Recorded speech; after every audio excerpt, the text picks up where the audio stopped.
Hey guys, आपका स्वागत है मोटर टॉक 10 में। आज फिर से मेरा नाम है राशिद हिरानी और आज हम बात करने वाले हैं आपके दो फेवरेट एसयूवीज के बारे में जो बहुत अच्छा राइवलरी था इन दोनों में। क्या आप हम इसे महाभारत भी कह सकते हैं of the Tata Safari and the Mahindra Scorpio. ये दोनों ऐसे व्हीकल्स थे जिन्होंने बेसिकली एसयूवी सेगमेंट को डिफाइन किया इंडियन मार्केट में। और ये दोनों ब्रांड्स ने they had very humble beginnings. Tata Motors का देखो, they started off with commercial vehicles. Mahindra ने चालू किया था बाय मेकिंग इंपोर्ट करके jeeps they used to license and sell it. Basically उनका सिर्फ यही था दोनों ब्रांड्स का, but they both came up in the game और आज दोनों को हम जानते हैं to be one of the best car brands in the country. अब जाते हैं बैक टू सम टाइम से 1996। ये टाइम क्या था? तब महिंद्रा ने हायर की थी अपनी नई टीम फॉर द स्कॉर्पियो। उनका आइडिया यह था कि वो एक ऐसी गाड़ी दे लोगों को जो प्रीमियम एसयूवी कहलाए। और उसी दौरान क्या हुआ, टाटा मोटर्स ने भी अपनी नई एसयूवी या पहली प्रीमियम एसयूवी टाटा सफारी की बातें चालू कर दी थी। लोगों को पता लगने लगा था हाँ कुछ आने वाला है टाटा मोटर्स का, और एक प्रीमियम एसयूवी करके। उस टाइम पे टाटा ने सियरा निकाली थी, सुमो थी, एस्टेट थी, और एक कोई गाड़ी उनको और लानी थी उस टाइम पे। अब वहां से जाते हैं टू 1998। टाटा मोटर्स ने अपना प्रोडक्ट को लॉन्च कर दिया। यह थी टाटा सफारी, बनी इंडिया की पहली प्रीमियम एसयूवी। तो उस जमाने में एसयूवी का कॉन्सेप्ट इतना फेमस नहीं था इंडिया में। एट द मोस्ट आप सुमो को कह सकते थे SUV, but it was not premium by any means. जैसे ही ये गाड़ी लॉन्च हुई, it became a big hit. काफी लोगों को ऐसी गाड़ी लेने की इंतजार थी क्योंकि उस समय सिर्फ सेडान्स थी इंडियन मार्केट में। You didn't have too many players in the game, पर सारे सेडान्स ही लाते थे इंडिया में। और मोस्टली जो ब्रांड्स इंडिया में गाड़ी लाते थे वो घसी पिटी गाड़ियां लाते थे। अब देख लो, ओपेल एस्ट्रा घसी पिटी दुनिया भर में बंद हो गई, इंडिया में लॉन्च कर दिया। उसके बाद आप फोर्ड एस्कॉर्ट की बात कर लो, दुनिया भर में बंद हो गई, इंडिया में लॉन्च कर दिया। देवू एक ही ब्रांड था जो ब्रांड न्यू गाड़ियां ला रहा था, जो सीएलओ दुनिया भर में बेच रहा था, वो इंडिया में भी उसने ऑफर की थी। सो ये एक डिफरेंस था for the Indian market. Indian market उस टाइम पे सिर्फ ऐसा था कि जो पुरानी गाड़ी है लॉन्च कर दो, इधर चल जाएगी या बिक जाएगी, जितने भी यूनिट बिकते बेच देंगे। सो वो एक फिलॉसफी थी। And when the Safari came in, लोगों का थॉट प्रोसेस बदल गया। They started to get a lot more, और इस वजह से लोगों ने उसको अच्छे से एक्सेप्ट किया। उस गाड़ी में रियर एसी वेंट्स आते थे, चारों पावर विंडोज आते थे, फीचर्स भरपूर थे, and space best in class ever. मतलब क्लास तो छोड़ो, बेस्ट इन दैट प्राइस। जब ये गाड़ी लॉन्च हुई थी, I was too young at that time, पर मुझे अच्छे से याद है उसकी कीमत 8-8.5 लाख रुपए थी। और उस समय 8 लाख मेंट अ लॉट ऑफ मनी, क्योंकि उस टाइम पे अभी आप मारुति 800 की बात कर लो तो 800 की प्राइस है लगभग, आज अगर होती ऑल्टो जो है टॉप एंड 5-5.5 तक आता है, तभी मारुति 800 2-2.5 लाख के आसपास आती थी। सो एग्जैक्टली हाफ प्राइस है। ओके, सो 5 लाख अगर आप इसको अप्रोक्सीमेटली देखते हैं आज, तो 8 का double is 16, which is technically what the Safari price is today, even जो बंद होने से पहले था। So just to give you a timeline existing, ये एक डिफरेंस था इन प्राइसिंग, और इस वजह से लोगों को सफारी बहुत पसंद आई थी। और उसके कॉम्पिटिशन में तो कुछ था ही नहीं मार्केट में, so it became an instant hit. उसी दौरान 2002 आया, after some time of course, Scorpio market में उतारी गई। महिंद्रा ने अपनी नई टीम बिल्ड की थी जो ये गाड़ी बना रही थी उनके लिए। In fact they even got doctor Goenka from GM for their operations, and it became a big hit. Scorpio की खासियत क्या थी? स्कॉर्पियो एक नया रूप लेके आई थी इंडियन मार्केट के लिए, एक SUV from an Indian car maker जो लोगों को बहुत पसंद आने लग गई। अब महिंद्रा ने लुक्स पे काम किया, they worked on the engine performance. 2.6 litre का इंजन आता था विथ 109 ब्रेक हॉर्स पावर। तो सफारी में आपको 90 bhp आता था, 92 bhp to be very accurate, और इसमें आपको आता था 109 bhp। सफारी को बनाया गया था टाटा के X1 प्लेटफॉर्म पे। अब वो प्लेटफॉर्म वही था जो बेसिकली सियरा, सुमो, एस्टेट ये सब के लिए यूज किया गया था, and the same engine were used here. खाली फर्क ये था कि ये 92 ब्रेक हॉर्स पावर थी क्योंकि ये टर्बो चार्ज था। अब ये इंजन जो टाटा की थी, इसका कोड नेम था XD88, और वहीं पे स्कॉर्पियो की भी engine was taken from a French company पर्जो इटसेल्फ। और ये 2.6 लीटर इंजन थी जो ज्यादा परफॉर्मेंस देती थी। अब क्योंकि ये ज्यादा परफॉर्मेंस देती थी, it became an instant hit. Second, Mahindra ने जो पब्लिसिटी की इस गाड़ी पे, जो एक्सपेंसेस थे इनके, देवर पिन पॉइंट। मतलब फर्स्ट कार की डिलीवरी स्कॉर्पियो की मिली to Ajay Devgan. There lot of aspect जो महिंद्रा ने इस पे फोकस किया। हिंदी मूवीज में आने लग गई ये गाड़ी quickly. So covering all these aspect, Scorpio एक बहुत बड़ी हिट बन गई इन द मार्केट। सो दोनों ब्रांड्स की गाड़ियां बहुत प्यारी थी and for that time they were fantastic. अब दोनों में डिफरेंस क्या था? स्कॉर्पियो वॉज मोर पावरफुल क्योंकि इसमें पावर ज्यादा था, प्लस एक और एक कैरेक्टर मैं आपको बता रहा हूं Scorpio, if you don't know. Scorpio majorly 3-3.5 RPM तक उसका इंजन का पावर मैक्सिमम आता है। उसके बाद you don't even have to go there. यानी कि आप 0 से 3,500 तक जाइए एंड शिफ्ट कीजिए, कोई भी, इवन आज की स्कॉर्पियो में सिर्फ 3-3.5 तक जाइए, शिफ्ट कीजिए and do that for every gear, आपको बहुत ज्यादा पावर मिल जाएगा। And the moment you drive there is power, मतलब पावर फ्रॉम द वर्ड गो।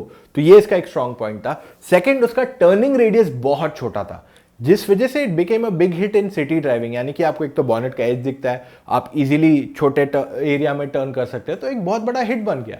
पर उसी साइड पे सफारी के भी अपने एडवांटेजेस थे। सफारी में फीचर्स ज्यादा थे। सेकंड, सफारी की स्पेस, मतलब इट वाज इनक्रेडिबल। यानी कि अगर आप एमएलए हो कोई स्मॉल टाउन या कहीं के, आपके लिए safari became the perfect choice and it became a status symbol for across the country. चाहे आप नॉर्थ में रहते हो, साउथ इंडिया में रहते हो, safari became a status symbol for people. जो पीछे बैठ के आगे ड्राइवर चलाएगा, that was a clear status symbol for its time. अब देखिए, क्योंकि स्कॉर्पियो वाज डूइंग वेल, उसका परफॉर्मेंस ज्यादा था, तो टाटा मोटर्स को भी कुछ करना ही था ना। सो इस वजह से उन्होंने अपनी दूसरी इंजन लाए, 2 लीटर को हटा दिया, उसकी जगह 3 लीटर इंजन लाए। अब ये 3 लीटर इंजन कहां से आई? टाटा मोटर्स ऑलरेडी 407 जो उनकी ट्रक आती थी उसमें इंजन यूज करता था, पर वो 70-75 ब्रेक हॉर्स पर के साथ रहती थी। तो उसको लोग ने क्या किया, they made it into common rail which is CRDI technically, या डाइकॉर, जो भी आप इसे कहो, और इसमें पावर ज्यादा बढ़ गया। ये 115 bhp का पावर बनाता था और ये इंजन एक लॉन्ग स्ट्रोक इंजन था। Now what is the speciality of a long stroke engine? Long stroke engine में आपका आरपीएम कम हो जाता है, जिस वजह से आपकी इंजन की रिलायबिलिटी बढ़ जाती है, आपका mileage technically is a little better, और साथ में बिकॉज आपकी रिलायबिलिटी बढ़ गई है, your expense goes down clearly.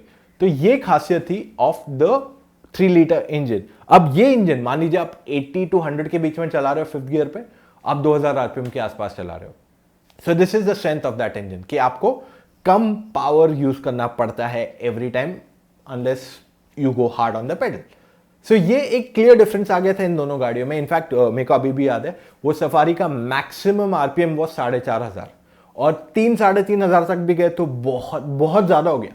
2,500-3,000 was maximum limit you should go on that engine, क्योंकि मैंने वो गाड़ी चलाई है बहुत, so I know that engine very well. अगला इंजन जो अपग्रेड आया वो स्कॉर्पियो में आया। 2006 में Mahindra launch the CRDE Scorpio. अब काफी लोग इसे कहते हैं it's the new generation. In many ways it can be called the new generation, but it was not. ये एक फेसलिफ्ट था। इस गाड़ी में मुझे अच्छे से याद है, उन्होंने CRDE इंट्रोड्यूस किया तो 109 bhp बिकेम 120 ब्रेक हॉर्स, यानी कि टाटा सफारी से ज्यादा power. First.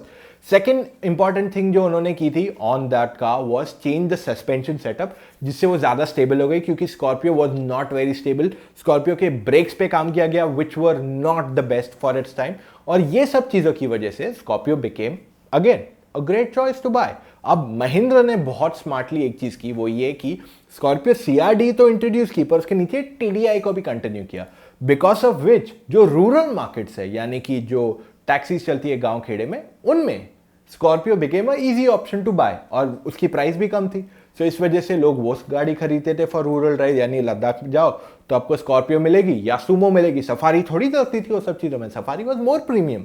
For that matter of fact उन्होंने स्कॉर्पियो को नंबर्स ज्यादा देखेंगे। जब भी आप सेल्स नंबर देखोगे, you will not see Safari having very high numbers. Scorpio के नंबर्स ज्यादा होते थे क्योंकि वो कमर्शियल एंड पर्सनल दोनों यूजेज में आते थे। इसके बाद क्या हुआ, 2006 में जब स्कॉर्पियो आई, 2007 में आ गई टाटा सफारी डाइकॉर्ड 2.2। तो ये वही इंजन है जो आज भी लोग यूज करते हैं इन द सफारी। 2007 के टाइम पे ही स्कॉर्पियो में भी 2.2 लीटर इंजन आ गई। अब सफारी 140 bhp देती थी, स्कॉर्पियो 120 bhp देती थी, लेकिन फिर भी उन दोनों के परफॉर्मेंस में काफी फर्क था, because Scorpio was way better in straight line speed. Clearly ये एक डिफरेंस आ गया था दोनों गाड़ियों में, और ये राइवलरी कंटिन्यू होते रहे इन दोनों के बीच में टिल 2012 में जो हुआ वो एक मेजर चेंज था। अब सफारी के नंबर्स बहुत डिप हो चुके थे for a very simple fact कि इसमें फीचर्स कम थे। The same story goes for Scorpio also to a certain extent, पर क्योंकि इसकी कमर्शियल मार्केट के सेल्स अभी भी अच्छे थे, महिंद्रा के पास टेंशन नहीं था इतना कि उनको, या प्रेशर नहीं था to get a new model. 2012 में टाटा मोटर्स ने ऑटो एक्सपो पे अनवील की अपनी Safari Storm. This was the last launch जो किया गया था with MD as mister Tata. ये लॉन्च मुझे अभी भी याद है 2012 की ऑटो एक्सपो पे हुआ था। काफी लॉन्चेस हुए थे उस साल, there were many launches at that Auto Expo. वो लास्ट लॉन्च था एट द प्रगति मैदान, और उस लॉन्च पे काफी सारे सेलिब्रिटीज आए थे फॉर डिफरेंट ब्रांड। जैसे ऑडी के लिए कटरीना आ गई थी, किसी के लिए कौन आया था, किसी के लिए कौन आया था, किसी के लिए कौन आया था, मगर सबसे ज्यादा क्राउडेड स्टॉल था टाटा मोटर्स का when the MD had come in for his last launch. और ये है power of the Tata team on the people. अब सफारी को लोगों ने बहुत देखा, उन्होंने बहुत चाहा across the years, and storm के लिए भी इनिशियली रिस्पॉन्स अच्छा आ रहा था इन टर्म्स ऑफ लुक्स, पर प्रॉब्लम उनको वहां हुई जब इंटीरियर्स में गए। सफारी स्टॉर्म 2012 में लॉन्च हो रही थी और उस गाड़ी में एक टच स्क्रीन सिस्टम भी नहीं था। So basically in terms of features safari में बहुत ही मिनिमलिस्टिक फीचर्स आते थे, और ये उसका डाउनफॉल वहीं से चालू हो गया। क्योंकि आज जब 2012 की आप बात करेंगे फ्रॉम बैक 1998, तो 2012 में the consumer had got a lot of products. Hyundai आ गई थी मार्केट में, देयर वाज फिएट था, निसान था, Renault was just about to start the game, VW की गेम चालू हो गई थी। So there were many players in the market जो अपनी गाड़ियां ऑफर कर रहे थे, और फोर्ड इकोस्पोर्ट दिखाई गई थी उसी टाइम पे 2012 ऑटो एक्सपो में भी। सो उस टाइम पे टाटा मोटर्स की Safari, just purely because it was not up to the mark जो लोगों को चाहिए था, वहां से उसका डाउनफॉल चालू हो गया। And safari storm didn't do that well in the market unfortunately. एक बहुत ही बढ़िया प्रोडक्ट था, स्पेस काफी अच्छी, चलाओगे तो आप कोई और गाड़ी नहीं चलाओगे, ये चीज तो तय थी इस गाड़ी में, पर फिर भी वो एक हिट नहीं हुआ। उसका एक जो मेन दो फ्लॉस थे सफारी के, वो बेटर कर दिए गए थे। उसकी राइड एंड हैंडलिंग इंप्रूव कर दी गई थी, उसका इंसुलेशन इंप्रूव कर दिया गया था, और उसका जो टर्निंग रेडियस है, क्योंकि वो X2 प्लेटफॉर्म पे बनाया गया था, तो वो इंप्रूव कर दिया था। अब X2 प्लेटफॉर्म क्या है? टाटा मोटर्स का X2 प्लेटफॉर्म पे हेक्सा बनती है, जस्ट फॉर योर इंफॉर्मेशन, और ये जो इंजन थी 2.2 लीटर, उसको भी एक मेजर अपग्रेड आया था, इसको वैरिकॉर इंजन बना दिया गया था। लेकिन फिर भी मैं जैसे आपको कहा, लोगों को फीचर्स नहीं देखे उसमें, तो इस वजह से उस गाड़ी ने ज्यादा अच्छे नंबर्स नहीं किए। वहीं पे दूसरे साइड पे महिंद्रा वॉज मोर स्मार्टर। जो सेकेंड जनरेशन उनकी स्कॉर्पियो आई 2014 में, उसमें उन्होंने बहुत सारे फीचर्स दे दिए, टच स्क्रीन दे दिया, and they started to add the features जो टाटा मोटर्स ने नहीं ऑफर किए। और यहां पे second gen Scorpio still continued with its number, in fact numbers और इंक्रीज हो गए उसके विथ द कमिंग टाइम। तो ये है different stories of the two cars. 2015 के आसपास टाटा ने सफारी को और एक अपग्रेड दिया था विथ द 400, जिसमें उन्होंने 6 स्पीड मैनुअल ट्रांसमिशन ऑफर किया था सफारी में, and this was one more important product, और मेरे हिसाब से वो एक बेस्ट सफारी अभी तक एवर मेड। पर हाँ, अगर आप फीचर्स देखोगे तो आप कहोगे हाँ ये नहीं है, वो नहीं है, वो नहीं है, वो नहीं है, बट स्टिल अगर आपको एक प्योरली स्पेशियस कार चाहिए with good power, Safari 400 was the best pick. Scorpio को हाल ही में अपडेट आया 2017 में, which made the grille change, पर इंटीरियर्स में कुछ ज्यादा बदलाव नहीं आता। और कोई लोग इसे कहते हैं कंपस का front grille and all, but दोनों प्रोडक्ट्स अगर मैं आज भी बात करूं, लोगों के यहां जिंदा है। जो सफारी ओनर्स थे, मैं आपको इतने कई सारे सफारी ओनर्स के बारे में बता सकता हूं जिन्होंने एक के बाद एक सफारी खरीदी है। Same story goes with Scorpio. Scorpio owners है जिन्होंने एक स्कॉर्पियो खरीदी, बेची, दूसरी खरीदी, तीसरी खरीदी, चौथी खरीदी, and these people love the car. मतलब मैं कह रहा हूँ जिन लोगों ने गाड़ियाँ नहीं चलाई है and they are judging right now just by sitting at home कि ये अच्छा प्रोडक्ट नहीं है, ये अच्छा प्रोडक्ट नहीं है, मैं आपको कहता हूँ एक बार जाके गाड़ी चलाओ, your opinion will change completely. मैंने दोनों गाड़ियाँ चलाई है, दोनों गाड़ियाँ मेरे फैमिलीज में रही है and I can vouch for both of them. आज भी दोनों प्रोडक्ट्स बहुत ज़बरदस्त है। Sad news, Tata safari discontinue हो गई इन द BS6 अवतार में नहीं आ पाई वो, but I hope Tata Motors gets the Safari in the near future. हमने इनफैक्ट रिसेंटली बात की थी विद विवेक श्रीवास्तवा, टाटा मोटर्स के मार्केटिंग हेड। उन्होंने कहा था अगर उनको ऑप्शन दिया जाए to get 3 products back, he'll get all the 3 products, Sierra, Sumo, Safari. Okay, अब उन्होंने ये नहीं कहा कि आएगा, but he will personally want to see it to come back. And honestly मैं चाहता हूँ या मैं भी चाहूँगा कि safari should make a come back. Scorpio का न्यू जनरेशन आने वाला है, आई एम श्योर काफ़ी लोग इसके बारे में जानना चाहते हैं and we have been flooded with the questions of Scorpio. तो नेक्स्ट जेन स्कॉर्पियो आने वाली है next year, not this year. इस साल आपको थार मिल जाएगी बाय दिवाली के आसपास समटाइम। सो ये है कहानी of these 2 great great great SUVs जिन्होंने डिफाइन किया एसयूवी इन इंडिया। और सबसे अच्छी बात यह कि दोनों इंडियन ब्रांड्स है। अब क्या आप सफारी फैन है या आप स्कॉर्पियो फैन है? Do let us know and comments में एक जना बढ़ेगा सफारी, या मैं एक कमेंट छोड़ देता हूं अंडरनीथ जिसमें मैं कहता हूं सफारी और दूसरे पे कहता हूं Scorpio. The one which gets maximum likes is the better choice और इज योर फेवरेट चॉइस। तो हमें पता चलेगा हमारी ऑडियंस को क्या पसंद है। Nothing like this is better नहीं। मुझे दोनों गाड़ियां बहुत पसंद है and I think one is Singham, the other is Singham returns, और हमने इन दोनों पे वीडियो भी बनाया। Do go and check them out also. मैं आपके लिए लिंक डिस्क्रिप्शन में नीचे छोड़ सकता हूँ या आई बटन में भी छोड़ देता हूँ। पहले आएगा सिंघम, फिर आएगा Singham returns. So that's all we have for today. I hope आपको ये वीडियो पसंद आया हो and you will want to see more such videos. तो अगर और वीडियोस देखना चाहते हो तो give me a big thumbs up और शेयर कीजिए इस वीडियो को विद ऑल योर फ्रेंड्स जिनको पसंद है सफारी और द स्कॉर्पियो। मिलूंगा कल फिर से एक नए वीडियो के साथ। टेक केयर, घर पे रहिए और लड़ते हम कोरोना से इस बार और डिफीट करेंगे उसको। सी यू, जय हिंद।